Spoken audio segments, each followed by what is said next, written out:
La compagnie aérienne réunionnaise Air Austral a présenté hier, par le biais de son président-directeur général Marie-Joseph Mallet, les projets stratégiques de 2015.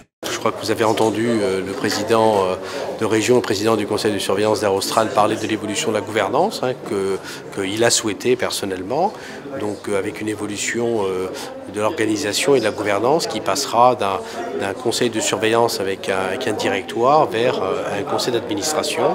Tout ceci devrait être présenté dans les semaines qui viennent à l'Assemblée générale du 16 mars pour pouvoir être mis en place dans la foulée. Air Austral avait besoin de se projeter après 2 ou 3 années d'abord très difficiles, puis ensuite d'équilibre, a besoin de se projeter un peu dans le futur. Et je crois qu'en fait la réflexion qu'on a menée maintenant avec l'ensemble de l'équipe depuis 1 an concerne véritablement donc l'évolution de la flotte.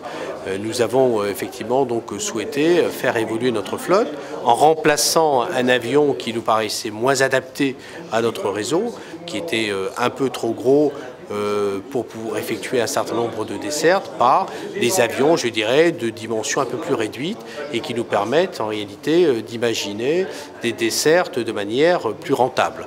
Et donc c'est l'arrivée des 787-8 qui sont des avions de 262 places et dont 2 vont effectivement rejoindre notre flotte en 2016 et qui remplaceront un avion qui est le 777-200LR de 362 places qui quittera notre flotte à ce moment-là.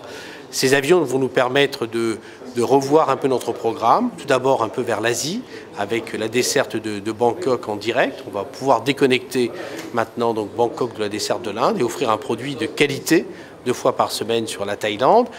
On offrira de la capacité évidemment aussi sur l'Inde, puisqu'en fait on aura des avions qui s'arrêteront maintenant en Inde. Et puis comme vous le savez, je l'ai annoncé il y a quelques semaines, la coopération avec Air Madagascar sur la Chine, qui nous permet en fait d'annoncer l'ouverture de la Chine par Air Austral dès le mois de septembre cette année. Ça c'est pour le volet asiatique.